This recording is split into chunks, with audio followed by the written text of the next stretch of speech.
Hey everybody, thanks for tuning in. I'm George coming with Scratch Golf Tips, and today we're going to be talking about in-between golf shots. What I mean by in-between golf shots is when you're faced with a yardage that does not necessarily match up with any clubs, you're in between two clubs. So for the sake of this video, let's talk about a 160-yard shot. Say your 8-iron goes 150, 155, and your 7-iron goes maybe 170-ish. So now if we're faced with a 160-yard golf shot, what do you want to do? Do you want to take a little bit off of a 7 or add a little bit more to the 8-iron? Just like anything else in golf, I cannot give you a definitive answer for every single time. I'm not going to say hit the 8-iron every time or hit the 7-iron every time, but let's break it down and talk about certain situations where you'll want to club up or where you want to club down. Now, personally, I like to hit knockdown golf shots where you hit a lower trajectory and the ball will generally go a little bit shorter than normal. So if I was faced with a 160-yard golf shot, in standard conditions, I would probably prefer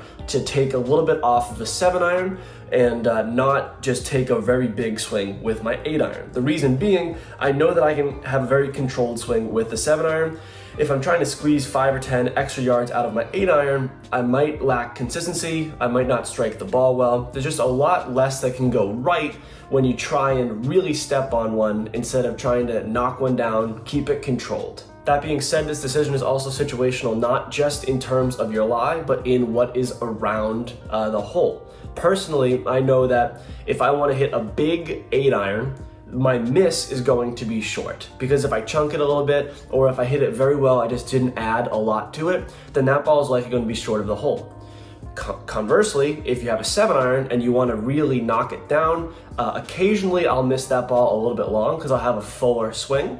So if you're faced with water right in front of your green or a big bunker that you don't want to get into, it just comes into course management at that point. So if there is water in front of that pin or any other hazard that we're looking to avoid, I always like to club up, go to that 7-iron, knock it down. If you miss it a little bit long, that's fine. On the other end of that spectrum, sometimes you have nothing but green grass and wide fairway ahead of you, but deep past the green, maybe there's some woods, there's brush, or maybe a bad bunker. Then I'd much rather step on an 8-iron, and if I miss it, 5 yards short of what I wanted, it's an easy up and down or even a long putt. Another really important aspect of this decision is your lie if you're in the rough, especially. We all know about flyer lies, which are when your ball is in the rough, but it's standing up a little bit, and then you can scoop under the ball and it'll actually go a lot further because there's not a lot of grass getting between ball and club face, so it will be low spin, high trajectory, and it can go for a while. So if you suspect that you have that, then you might be able to hit a standard 8-iron in this example we've used throughout the video, and that lie alone will get you the extra yardage to go there. But it all comes back to what you're comfortable with. So you need to understand your yardages on your clubs. You can do that by going on the range, using a rangefinder. Also the FlightScope Mevo that's what I use to get my data. The link is in the description for the Mevo. We are partners with FlightScope Mevo. We're an affiliate of them. So if you want to order one, go down below, you'll get a nice discount. But you need to understand your yardages and you need to understand where you want the ball to go. Whenever I'm hitting an approach shot, I look at the green and I say, okay, I want to hit it here, but if I'm going to miss this shot, where is the best place to miss it? Now, don't focus on that when you're over the ball, but when you're going through your decision making in the course management, you need to say, you know what, if realistically, if I do chunk this ball and it ends up short, I'm going to be fine.